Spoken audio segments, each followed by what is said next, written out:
Hello, welcome to Cognitum, a show dedicated to the present and future of science and technology. I'm your host, Iosif Gershteyn.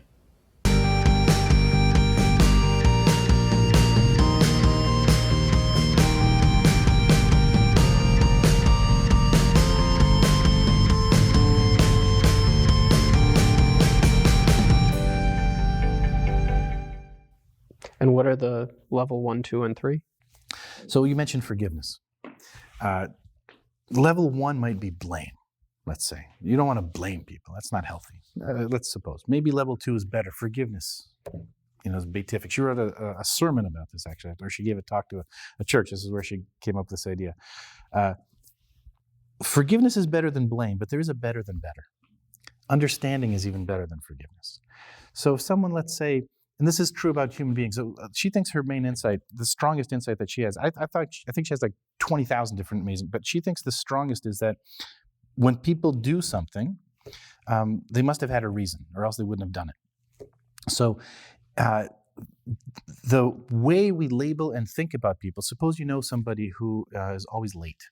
You invite them to a dinner party and they're always late, right? Every time they're late. You think it's disrespectful, it's rude, they don't value your time, they're self-centered, they're selfish. You can also think about that from their perspective. They're not trying to be self-centered or rude or anything else, right? What is it about them? What's the positively valenced alternative of the exact same activity? They're spontaneous. Things always come up, right? So if you know that they're spontaneous, you know they're probably going to be late, but they'll come with a great story of why they're late, right? Or if someone who is, you think this girl is very rigid in their approach, right? They never change. They don't listen to arguments. They're just rigid. But they're also consistent from their point of view. So, and you can't, someone who's gullible is also trusting. If you try to change the part of a person, which by itself is already a mindless activity, to try to change a part of a person as if a person is a mechanism. People are everything at once. But anyway, if you try to reduce their gullibility, you're also going to reduce their trustingness. And that changes them as a person, right? Maybe they don't want to give up that value of trusting. I think Ellen did this experiment. I think the San Antonio Spurs have a similar thing when they interview people. If you go on an interview and it asks you a bunch of questions, circle which of these negative qualities you don't like in people. Rigid. Right? Late, self-centered, rude, gullible. These are terrible. But they don't circle all of them, just those, whatever they circle. And you flip it over, which of these positive attributes do you think are good for people to have? Spontaneous, right? So people match themselves on both. There is a connection between the two. They are the same thing in a sense. They're inextricable. So when you're looking at somebody, you're like, oh my God, that person is so gullible or rigid or whatever. That's a level 1 interpretation of their actions. A level 2 might be to convince them to change their ways, to mend you should be less rigid, you should be more flexible, you should be more forgiving. But a level 3 might say, from their perspective, what they're doing is a noble thing, it's a good thing. And even if you never tell them that that's how you view them now, or that's how you interpreted their actions, you have become more mindful, and in your eyes, they have become more mindful, and through mindful contagion and everything else, if you do that enough times, people do become, they appreciate the fact that you appreciate them for being the humans that they are. Yeah, any strength can be looked at as a weakness, and any weakness can be looked at as a strength, because they're two sides of the same coin. Very well so put. Largely, your perspective is a reflection of how you want to see that person, right?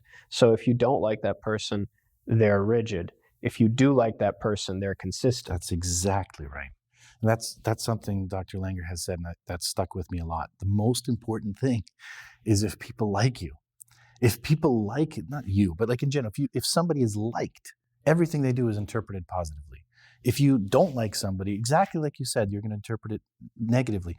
The second layer to that is, what makes people like you? If you like them. You think that's the only thing? I think that's all there is. If you mindfully, genuinely like another human being, I like you. If we're sitting here right now, and I just have lots of good feelings about you. Well, that's mutual. Thank you. And it's mindful. I notice new things about you. How have you been? It's not like, okay, let's do this, get out of the way. There's a genuine liking. Whatever you do now, let's say you look off to the distance for a second. right? If I didn't like you, I'd think, my God, either I'm being boring if I don't like myself, or you're bored, or something is happening.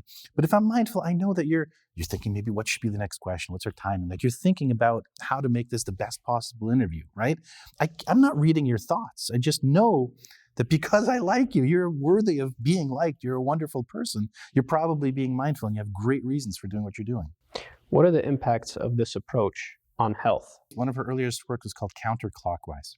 She took 70, 80-year-old men, brought them to a week-long retreat, which was retrofitted to appear to be 20 years earlier.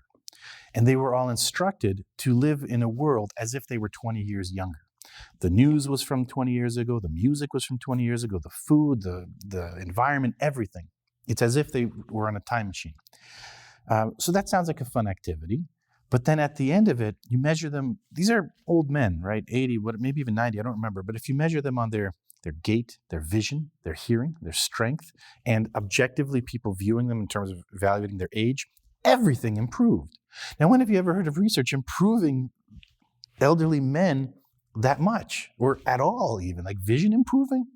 Impossible. And yet, that's her kind of amazing approach to life, is you can think of things, if you think of things being mindful, there's literally nothing that's impossible. So this is the power of thought, the power of perspective, choosing your perspective and interpretation of the world, yes? Yes. Do you think this explains the placebo effect? She has a really interesting take on the placebo effect. Placebos work. That's known. Everyone knows that it's really hard. This is your field, right? If you put people in two conditions and one of them is a no treatment group, great, you're going to crush it. But if one of them is a placebo, it's really hard. Placebos work. But she asks this question: why do we stop? So we do an experiment. The placebo worked. It helped some people, and we tell them, "Hey, surprise! You got the placebo. See you later. Thanks for coming. Here's your $5." But the next step is to tell them, look, you didn't have any medicine, and yet you improved. What caused that improvement? Their belief in the efficacy of the treatment. Right. Which comes from where? What body part? I mean, that's your mind. Your mind. So do you still have it with you as you leave the experiment? You can continue this improvement forever. You don't need a sugar pill. You don't need anything else. But you can't, though, because you don't really believe it. Because once the illusion is lifted, you can't will yourself to believe something that you believe is false. Let's dig into that. It depends how you frame it. So if you frame it that way, and you say, aha, the only reason this worked is because I, the brilliant laboratory technician, deceived you, all hail me, then you have the power. I did nothing. I'm just a mindless recipient of your benevolence. But that's not really what happened. The power always was in your brain, in your mind. And if you know that you were able to do it through deceit, someone else telling you to believe something or to expect something to happen, right? And actually, the placebos, correct me if I'm wrong, continue to work even if you don't know if you're in the, even if you don't know if you're being given medicine that might be in which group, right? Like it's not purely deceptive. You have no idea that the other medicine might work. You don't even know what's in it. You're not part of the patent. You didn't do any exploration. You're just told you're given a pill that we're testing to see if it improves things. That's it. You can do that to yourself without any deception, right? You know that you have done it. You created the improvement. There might be other paths to the same improvement that don't require deception. They all require faith. So when you're going into that clinical trial and you're getting that pill and you're feeling better, you believe that that's the effect of that pill. As soon as you stop getting that pill, or as soon as you're told that that's a placebo, you no longer can force yourself to believe in that. Like you have to try to generate faith. Let's not use the word faith yet, but that key point right there is what happens when you are told. And that's her insight, is right now we're told it only worked because you believed, because I told you, because I lied to you. So as you walk out the door, it's going to stop working.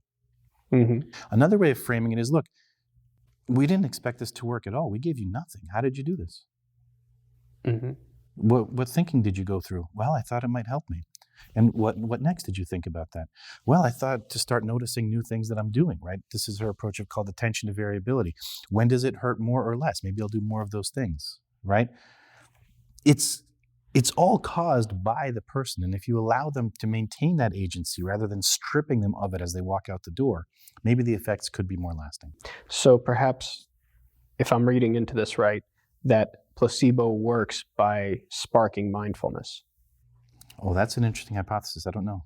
Well, Maybe. you just said maybe it works because they're noticing things, and because they're in the process of actively noticing things, That could be a mechanism for why it works. That's really interesting. I was suggesting more of eliciting mindfulness from them at the time of release by, instead of saying, okay, you were deceived, ha ha ha, get out, to say, why do you think it worked? So that let them start generating hypotheses in their mind. Oh, well, I noticed now that I think about it, I noticed that I started doing a few things differently, or I expected it to work, or I drank more, I ate more, whatever it is. They start retroactively understanding what their activities were, and therefore becoming mindful about it going forward. But maybe you're right. Maybe just giving a placebo induces a form of attention to variability. I don't know. well, wouldn't it? Because anything that you're doing new that you don't know if it's going to work or not, you start paying attention to try to test, well, is this working? You may be right. How does that explain the double placebo, double effect, though? Explain Like if you it. give people double doses of placebo, they do twice as well, right? So explain that again. My understanding from placebos is you give people a placebo, 1 sugar pill a day, they gain some improvement on average. But if you have a second group where you give them 2 sugar pills a day, they have an even bigger improvement. I didn't know about that. Maybe that, I could be wrong, I read it somewhere, but maybe that does go to your point though, because 2 is even more different than 1, right? So even more you're attentive to variability. Or your expectation is higher, and the level of your expectation tracks to the level of the placebo effect. Right, but again, the expectation, it's not to be dismissed. The fact that your expectations are higher, your expectations under whose control? You can expect whatever you want, right? I'm not sure that's so simple, because your expectations are reasonable. I can expect that tomorrow a Ferrari with $1 billion is going to drive up to my house and be gifted to me tax-free. I don't really expect that.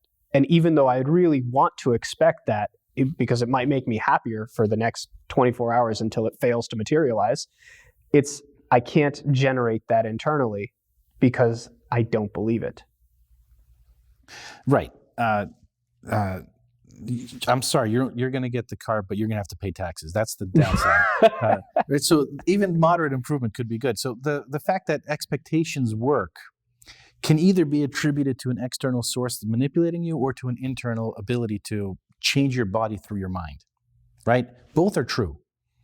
If you're able to control it, there might be other paths to control it. So let's ask you, we didn't do it, right? Maybe we set up expectations, but you did everything else. What was it that you did? So you think that there's a way to operationalize or make functional manipulating your own expectations? I don't like that framing of it, but it's more about appreciating the novelty, looking for when things are better or worse. What do they correlate with? Is it time of day? Is it who you're with? Is it what you eat? Is it weather? Is it something on the news, right? And if you start to ask those questions, basically being more scientific, generating new explanations, generating new knowledge after being mindful about it, that's the way we cure all problems on Earth, right? Is we come up with new explanations and we test them. That's ultimately what attention to variability is. So how do you think this applies to law, for example? It would be interesting to imagine having a mindful jury versus a mindless jury. Have you served on a jury? No. You got out, or you just... I or is this tore not... a hamstring and I couldn't go. I've not been on a jury either. I've been like in the room where they were deciding and I didn't get picked. I would imagine that it's a pretty mindful activity, but it can also be a drudgery. So if you generate mindfulness in a jury, I wonder if that makes different outcomes. Judges, if they could be induced to be mindless or mindful, or mediators. If you're a mediator, an arbitrator, if you're more mindful, maybe you come to a better resolution. So one of the things you tend to think about compromises, right? Everyone teaches you compromises are win-win. It's not, it's lose-lose. Everybody is missing out on what they wanted, right? So a compromise is essentially a very mindless solution or proposed solution. A mindful approach would give everybody more than what they wanted. There must be, you can't reduce it to an algorithm by definition because it's mindful, right? You have to come up with some additional way of increasing the pie that makes everybody better off. But there are ways. So we've started running some brief surveys into this kind of conflict resolution where you ask people, here's a conflict. Let's say it's a divorced mother and father and they're doing some custody, or it's the Middle East, right? And you're on one side or the other side of, here's the two parties involved. In one condition, we ask them, how would you resolve it? And they typically say some sort of compromise, split the weekends or give up some land or do whatever.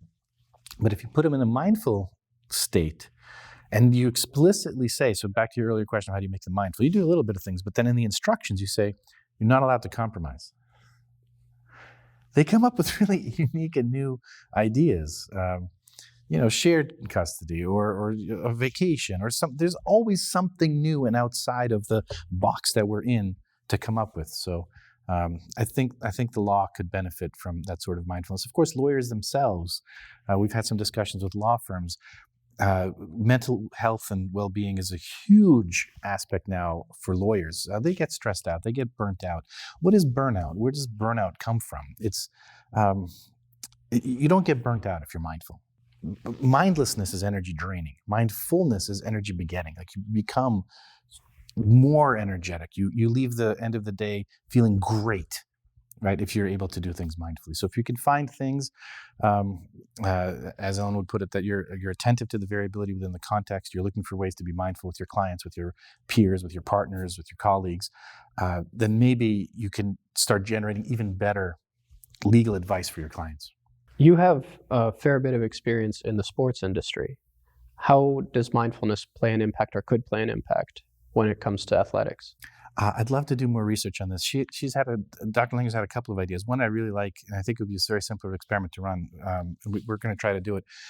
If you're practicing hitting, like baseball, there is some variability in how they throw the ball, right? But what if the ball they threw also had some sort of crazy weight in it, something you would never see in a real game, but that it bounces completely crazily, right? If you train on that a few times, you must become more mindful because things are crazy. Now you have to watch each ball to see, is this one of those crazy balls or is this a regular ball that I can hit? I wonder how many times you need to practice with those crazy ones versus, let's say you do 10, one condition does 10 crazy, the other, or random crazy, random not, the other does 10 regular pitches, and then you see how they do in the next 10. Right? How much harder they hit, how much faster, how much longer. I think that would be a great experiment. Another one that I've done personally on myself, this is one of the first things I started doing when I learned about mindfulness is when I'm shooting free throws. When is mindlessness supposedly, even theoretically, when is it the best thing to do? It's when you've come up with a solution to a problem, the solution is fixed, the problem is fixed, the context is fixed, everything is exactly the same as it always will be, then whatever solution you've come up with, that's what you should do, right? Of course, none of those assumptions are ever true, but the best example I can think of where it must be as close as possible to true and where the general standard advice is to do everything the exact goddamn same way that you've ever done is free throws. You're standing there, it's always 15 feet, it's always 10 feet high, right? It's the same ball. You should be able to do the exact same thing. So it's a bit of a mystery why in the NBA, professional basketball players, they're not all like 95% free throw shooters. Fine, maybe not 100, but 90, 95. The average is like 70, 75. And it's been that way for decades. Now, there are people like Guinness World Record holders who can shoot 5,000 in a row, swishes, right? So it's humanly possible. And sometimes they shoot underhand or they do other things, but whatever it is, there is a solution that you can get to 100%. Presumably, professional athletes should be able to do it. There's something there. Obviously, restrictions on how much time they can spend on it, right? They have to focus on other things as well. Nevertheless, what I've been trying to do is sometimes I would take a shot and I would induce myself to be mindless, right? Same as a salesman. Try to remember the best shot I ever took, try to take it the exact same way. Or try to change my shot in a way that I don't think anybody else would notice, right? And it's anecdotal and who knows what I remember and I forget, but in the second condition, I feel like I do better. And it certainly trains me, and it's certainly more fun, but it trains me better for a game because in a game situation, someone's going to move a little bit. Maybe I'm not exactly on the line. Who cares? It's novelty. I'm noticing new things anyway. So I think there's a huge upside for mindfulness in sports. So in your personal experience, how big of that effect is it? Like, so out of 10 free throws, when you're mindless, how many do you get in? Maybe one or two more. One or two more? Yeah. So that's a significant increase. I guess. On the one hand, I agree with you. It's statistically significant, but on the other hand, so I made 6 out of 10 versus 7 or 8 out of 10. Like, it's not. Who cares? The world's not going to change because of that, right? But it matters to me. I enjoy it. Has it changed the way you approach research? Yeah. We did this experiment with archive.org. They have a list of all the abstracts for all the published articles across different fields. For my own research, I've noticed that I'm trying to become more conditional. So one of the experiments that we do is for middle schoolers is take absolute textbooks, like the Civil War happened because of this, this, this, and this, change it to conditionalized. The Civil War may have happened because of this or whatever, and then test people on their knowledge. She's run these experiments before, and the knowledge, what tends to happen is the knowledge is the same, but then the ability to apply that knowledge in novel contexts is only in the second condition. So if you're absolutist, you're just regurgitating. If you're conditional, you understand it and you can apply it in novel situations. So I've tried to make my own language more conditionalized rather than absolute. And we, as a curiosity, we ran it on these archives, and we counted in each abstract, very simple, just how many occurrences of may, perhaps, could, to see what percentage of the abstracts used conditionalized language versus those that didn't. And what's nice about archive.org is they have all sorts of fields. They have from math and condensed matter, physics, and economics. They have all sorts of things. So we ranked by field what percentage of their published articles had used conditionalized language. You won't be surprised. At the bottom, the third to last or second to last was math. Math is very absolute, right? But the worst one, the one that's most absolute, is a field I'm not familiar with, but it's called like exact solutions or something like that, a portion of math. So no surprise, that's very absolutist. At the top was a surprising field, and the field that I was most interested in looking at was economics. Where do you think they ended up? Where would you guess economics in terms of ranking from? Very absolutist to very conditional. It would probably be closer to the conditional. Closer up here, right? Yeah, that's what I thought too. Because it's economics, it's about people. Who the heck? How are we making absolute statements about what human beings are going to do? Right? It's absurd. So I'll tell you, the number one most conditional field. You'll never guess this. I wouldn't have guessed it. Do you want to guess it? The most conditional? The most conditional. It's not economics. Sociology. Not so. I don't think they actually have sociology. Astrophysics. Astrophysics, and then number 2 or 3 are things like general relativity.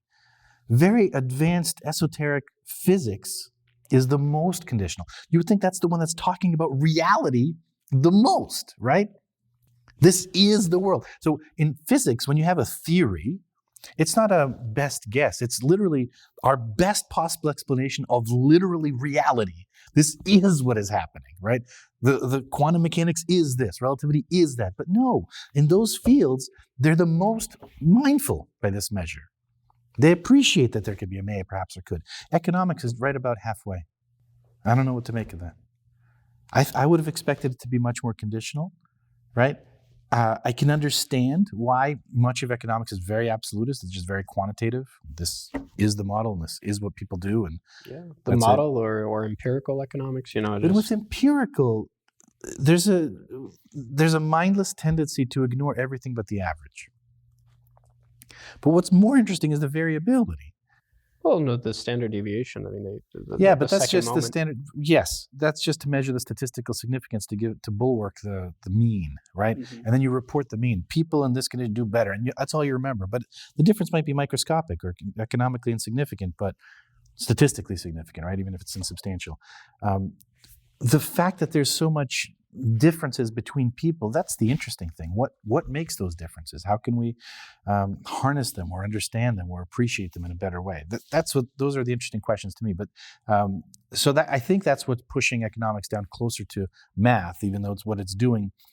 In other words, it's a false confidence in the results, I believe. That's my understanding. I haven't reviewed, obviously, every document there, but that's the explanation I'm leaning towards for why economics is not as conditional, or sociology, like where we would have expected it to be. Do you think this disparity in the fields has ramifications in the real world? For example, in business or engineering? Interesting. I'd have to think about that. What do you think? I think it should. Because the more rigid your belief system is, the less able you are to take in new information or modify based on changing circumstances. I think that's a brilliant observation. And even specifically, it's not just the staticness of your belief or your business, but the ability to look for differences and come to appreciate that errors can happen and we can try to reduce them rather than this is the way it's always been done, this is the way we're going to do it, right? That's an enforced institutional mindlessness. Well, the institutional mindlessness can lead to authoritarian dogmatic thinking. And that's what I think has the most real world application. The rise, paradoxically, like the more established the field, the more dogmatic its adherents can become, while feeling justified and being able to be authoritative by citing more and more research that has more and more citations. So it sort of goes into this mindless cycle, mindless vicious loop of authority. Agreed. And education is a perfect example of that. So Ellen and I are writing a book exactly about this, about systemic mindlessness, institutional mindlessness. And if you think about education, what are you typically being taught is to memorize and regurgitate and agree and conform. You're not encouraged to come up with unique answers. So if you ask what's 1 + 1 and some kid says 1, you're going to berate them and chastise them. I'm exaggerating, of course, but you're going to tell them, well, nice try, Johnny, but actually, look, 1 and 1 is 2. And yet this is one of Ellen's favorite examples. 1 and 1 is not always 2, right? 1 wad of chewing gum and 1 wad of chewing gum, boom. What is that? That's 1 wad of chewing gum. 1 cloud + 1 cloud is 1 cloud. 1 pile of laundry + 1 pile of laundry is 1 + 1 is 1, right? So a different approach to education might be not to insist on one correct answer, but elicit information from the students, let them grow and generate new knowledge and explanations, and ask them what they're thinking about, right? Find contexts in which their answer is correct. Then we all learn from each other and we can grow exponentially rather than, this bucket where we're just pouring water and seeing how much sticks in each person's cup. But don't you think that also has the downside of arresting feedback cycles? So when Johnny says 1 + 1 = 1, and instead of saying, no, it's actually 2, and start studying arithmetic and understanding the rules of it and how it works. Get to it, Johnny. Get to it. Instead of that, well, maybe you're right. Doesn't that destabilize the educational process? Maybe that's a good thing, but not, well, maybe you're right, but explain why, Johnny. And he'll say, well, I'm thinking I have a pile of toys here, and I have a pile of toys here. I put them together, I have 1 pile of toys. Oh, interesting insight, Johnny. Does anyone else have a different take? Well, yeah, because I have 2 cubes. 1 and 1 is 2. Oh, another interesting perspective. There's multiple ways of looking at the same thing. People will learn the algorithmic stuff pretty easily if it's important for them to do so. But if you have the multiple perspectives, they both learn twice as much. Hopefully.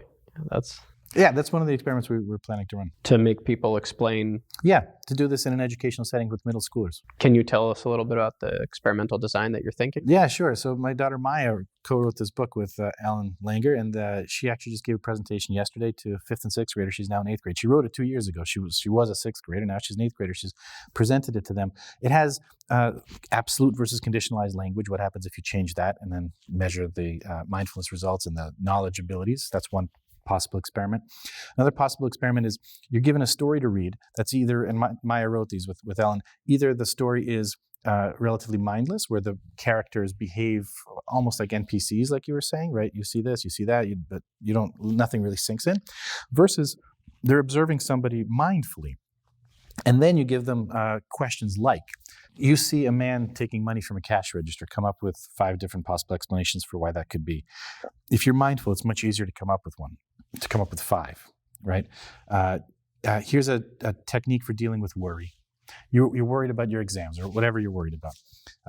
I'm worried I might fail the next test. Okay, do these things. First, list 3 reasons why that's not likely to happen. Well, I have been studying.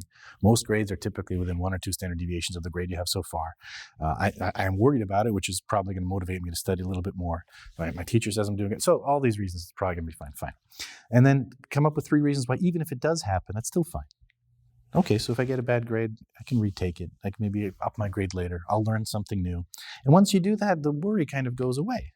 right? Because you have a certain level of control on it. And the last one, I'm not sure we'll run this quickly because this will take some technological preparation, is related to the counterclockwise we were talking about with 70, 80, 90-year-old men. What if we do that to 7, 8, 9, 10, 11, 12-year-old boys and girls? Instead of counterclockwise, making them younger, make them older. Put on a filter in the Zoom so that they look older, they have a nice beard or whatever it is. Act like adults, pretend that they're adults, not pretend, just actually be adults for a while, and then test them and see, are they able to do things that you would be amazed that a 5th, 6th, 7th grader could do, but that would be relatively routine for, let's say, a high school senior or a college freshman. And not things like driving and voting, but like leadership or ability to start and manage a topic, or meet strangers, or write emails, or whatever. Things that, wow, a 7th grader did that? All from just becoming and understanding that you can be your older self. That's very interesting, and I hope you have continued success with your research in this area. Thank you for joining us tonight. Thank you. Thank you, and join us next time on Cognitum as we explore the frontiers of science and technology with the thinkers creating our future.